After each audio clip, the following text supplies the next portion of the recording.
안녕하세요. 나영쌤입니다. 요즘 시험 기간인데요. 실수에 대해서 고민이 좀 많죠. 요즘 제 학생들도 실수 많이 하고 있어서 항상 이런 얘기를 같이 나누고는 하는데, 그래서 오늘 한번 영상을 찍어봤습니다. 실수는 왜 하는 걸까요? 어떤 시험을 보고 나서 내가 실수라는 것을 했을 때 왜 실수를 했는지 한번 생각을 해본 적이 있나요? 제가 친구들이랑 같이 어떤 점에서 실수를 했는지 이야기를 해보면은 크게 두 가지가 있어요. 첫 번째는 떨려서, 두 번째는 이제 내 실력 때문인 거죠. 먼저 떨려서 실수를 하는 경우에 대해서 한번 생각을 해보면 어떤 경우가 떨려서 실수를 한 거냐?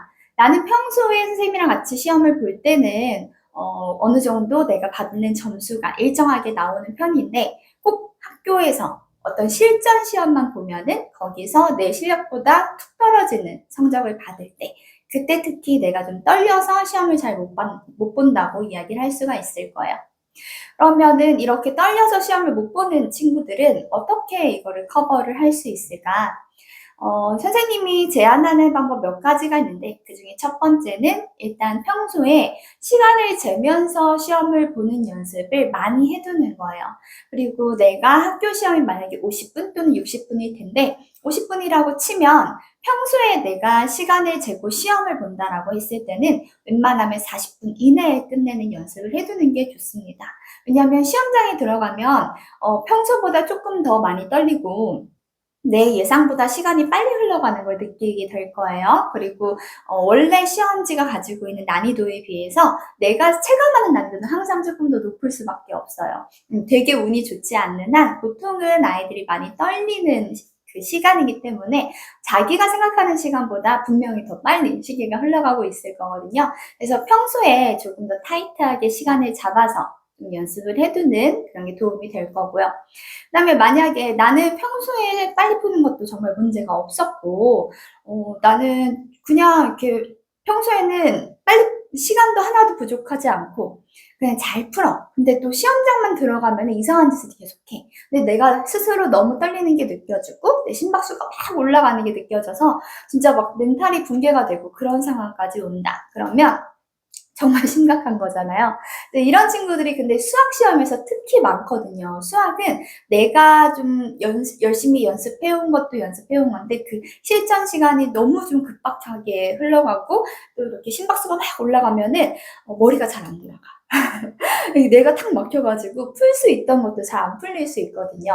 그러면 이런 경우는 사실 약의 도움을 받는 것도 나쁘지 않은 것 같아요. 선생님이 옛날에 우황청심원 같은 거 먹으면서 시험 본 적이 있는데 사실 그걸 먹어서 떨리는 거를 억제를 하진 않는다고 해요. 우황청심원은 엄청 큰 효과는 없다고 하거든요. 근데 그거를 반병 정도만 먹어도 먹는 것만으로도 왠지 갑자기 모든 안정이 되는 것 같은 그런 기분이 들기 때문에 그렇게 나를 좀 위할 수 있는 뭔가를 해보는 것도 좋을 것 같고 혹시 만약에 조금 더 과해서 정말 나는 심박수가 심하게 올라가는 편이고 막 손끝이 떨려가지고 펜을 잡기가 어려울 정도로 떨린다 그러면 내과에 가면요. 인대놀이라는 약을 처방받을 수 있다고 해요. 많이 떨리는 친구들에 한해서 그런 것을 처방을 받아서 뭐 한 알 또는 반알 또는 뭐 4분의 1알이라도 조금 먹으면 정말 심박수가 딱 떨어지는 게 느껴진다 하거든요. 선생님이 취미로 바이올린을 하는데 이 연주자들도 너무 떨려서 그걸 처방받아서 실제 연주할 때 많이 먹는다고 들었어요. 그래서 뭐 자주 먹을 필요까지는 없지만 내가 생각하는 중요한 시험에서 내가 떨려서 못 볼 것 같으면 그런 것을 제대로 약으로 효과를 보는 것도 나쁘지 않은 방법이라고 생각합니다. 물론 약의 도움을 받지 않고 내 힘으로 그것을 해낼 수 있다면 더 좋겠지만 너무 중요한 시험이고 내가 너무 열심히 준비를 해오면 선생님 생각은 그렇거든요. 내가 열심히 준비를 한 만큼 막 심박수가 올라가다가 모든 준비가 다 끝났을 때 딱 심박수가 떨어지고 완벽하게 내가 마음의 준비가 싹 끝났는데 보통 우린 그 전에 시험을 보잖아요. 근데 충분히 막 연습을 해서 왠지 잘 볼 것 같아, 잘 볼 것 같아 이런 기분이 막 들 때 이쯤에 시험을 보기 때문에 완벽한 준비가 되기 전에 이 가장 심박수가 높을 때 시험을 보면은 그 심박수를 조금 이렇게 처리해 주는 것도 나쁘지 않을 거라고 생각합니다. 만약에 내가 이렇게 떨리지 않았어. 떨리지 않았는데 자꾸 시험만 보면 실수를 그렇게 하는 경우가 있어요. 그럼 어떤 실수들을 하냐? 첫 번째는 계산 실수, 그 다음에는 문제 잘못 읽을 수도 있겠죠. 그럼 이렇게 계산 실수를 하는 경우는 어떻게 할까요? 계산 실수에 대해서는 선생님은 예를 들어서 센 A 스텝 같이 아주 기본적인 연산에 대해서 충분히 연습이 되었는지 한 번 더 확인하는 것도 중요하다고 생각을 하거든요. 시험장에 들어가서 우리가 난이도가 정말 여러 가지 문제를 보게 될 건데 보통 공부하는 게 좀 어려운 문제 위주로 하게 될 수도 있어요. 그래, 어려운 문제 위주로 공부하는 거 너무 좋은데 만약에 쉬운 문제에서 빠르고 정확하게 풀지 못한다면 어려운 문제를 풀 수 있는 기회가 없을 수도 있고요. 어려운 문제를 풀었다 하더라도 쉬운 문제에서 다 틀려버려서 점수를 또 그만큼 깎일 수도 있어요. 어려운 문제를 맞을 수 있는 상황까지 내가 만들려면 그 전에 전제가 되어야 되는 건 그거보다 더 쉬운 문제는 일단 다 맞고 가야 된다는 거거든. 근데 이게 다 맞지 못하는 상태로 어려운 문제에 자꾸 포인트를 맞추면 사실 그런 구름 위에 집을 짓는 거랑 같은 거죠. 항상 기초가 정말 중요하고 쉬운 계산이 빠르고 정확하게 될 때 우리가 어려운 문제도 조금 더 긴 호흡으로 한 번에 빠르게 정확하게 문제를 풀어낼 수가 있는 거거든요. 그래서 내가 정말 이 기초 작업이 제대로 된 사람인지에 대해서는 항상 잘 생각을 해두는 게 좋아요.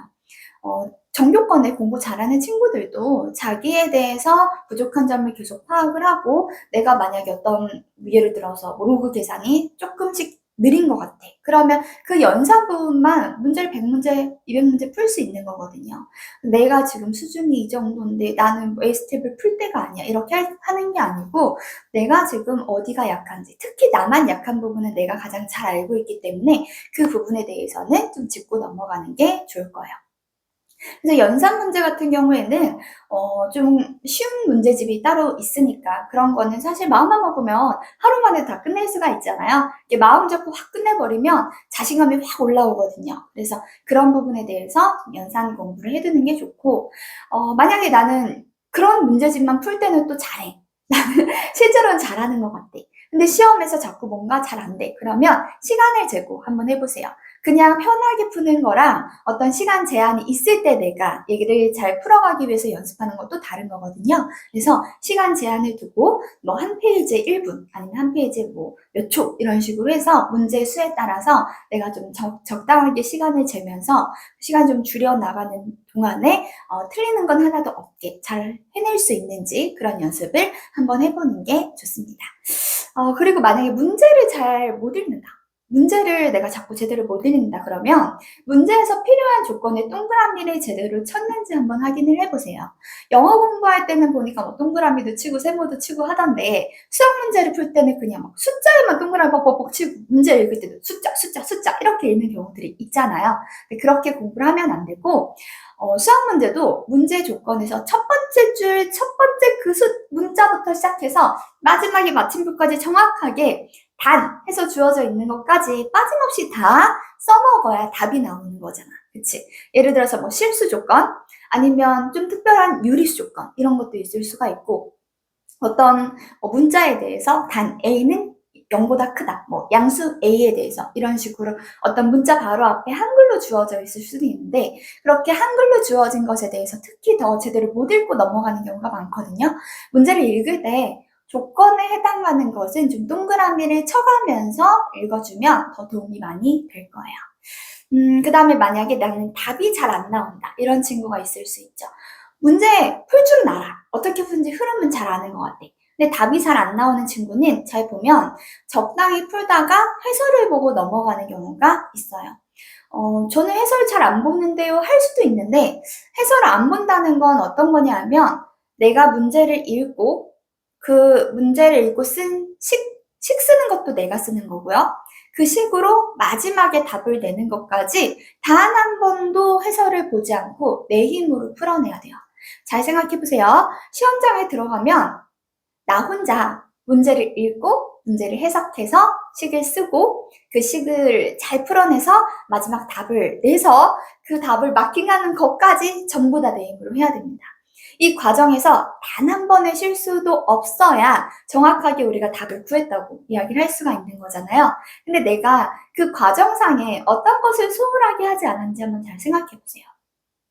학생들을 잘 보면 좀 계산이 귀찮고 좀 지저분할 것 같은 부분에서 그냥 해설 보고 할 수 있으니까 넘어가는 친구들도 정말 있거든요. 근데 물론 시간이 많지 않죠. 우리에게 주어진 시간이 많지 않고 좀 효율적인 공부를 하려다 보니 그럴 수 있어. 그렇지만 그게 정말 나쁜 습관으로 굳어져서 좀 답답한 구간이 왔을 때 크게 숨을 쉬고 내가 그냥 답을 착착착 풀어내면 답이 나올 수 있는 것을 자꾸 혼자 힘으로 안 하고 넘기다 보니 실제 이제 중요한 시험에서 답을 끝까지 못 내는 친구들이 정말 있거든요. 그래서 냉철하게 나 자신을 한번 좀 보고요. 내가 이것을 답을 끝까지 낼 수 있는 사람인 건지, 내가 혹시 좀 회피를 하진 않았는지 한번 생각을 해보면 좋을 것 같습니다. 이렇게 실수하는 것에 대해서 같이 좀 알아봤는데요. 실수라는 것은 사실 마음에서 가장 우러나오는 거예요. 이렇게 해라 저렇게 해라 선생님이 좋은 얘기 많이 해줄 수 있지만 그거를 실전에서 써먹는 것, 그리고 실수하지 않기 위해서 많은 노력을 기울이는 것은 결국 나 자신이 해야 되는 일이잖아요. 그래서 여러분이 꼭 내가 부족한 점이 무엇인지 잘 파악을 하고 그것을 없애려고 나의 약점을 좀 채워가려고 그렇게 노력을 좀 해주는 게 정말 중요합니다.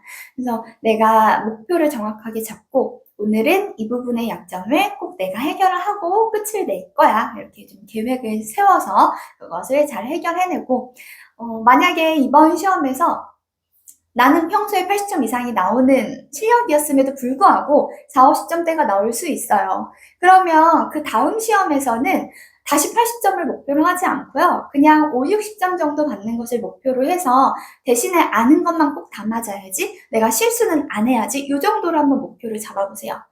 내 실력이 100점이다 하더라도 실제 시험에서 정말 실수를 안 하는 친구는 별로 없거든. 잘 생각해봐. 2, 3등급짜리 친구들 중에서 실수 한 문제도 안 한 친구 한 명도 없습니다. 그래서 시험이 끝나고 나서 저는 아는 건 다 맞았고요. 모르는 거 중에 제가 틀린 거 모르는 거밖에 없어요 하는 친구들은 별로 없을 거예요. 그래서 시험이 끝나면 누구나 항상 아쉽기 때문에 그 아쉬운 부분만 최소화하더라도 내가 만들 수 있는 가장 최고의 점수를 만들 수가 있거든요. 지금 시점이 수능은 한 40일도 안 남은 시점이고, 그 다음에 또 내신은 어떤 학교는 다 받고 어떤 학교는 안 본 그 정도 시점인데, 이 정도 시점에서 내가 어떻게 이 올해를 좀 마무리 지어갈지 한번 잘 생각을 해보고 다음 내년에는 또는 이제 기말고사에는 조금 좋은, 조금 나은 나를 만들어가기 위해서 노력을 해주면 좋겠습니다. 모두 화이팅 하세요.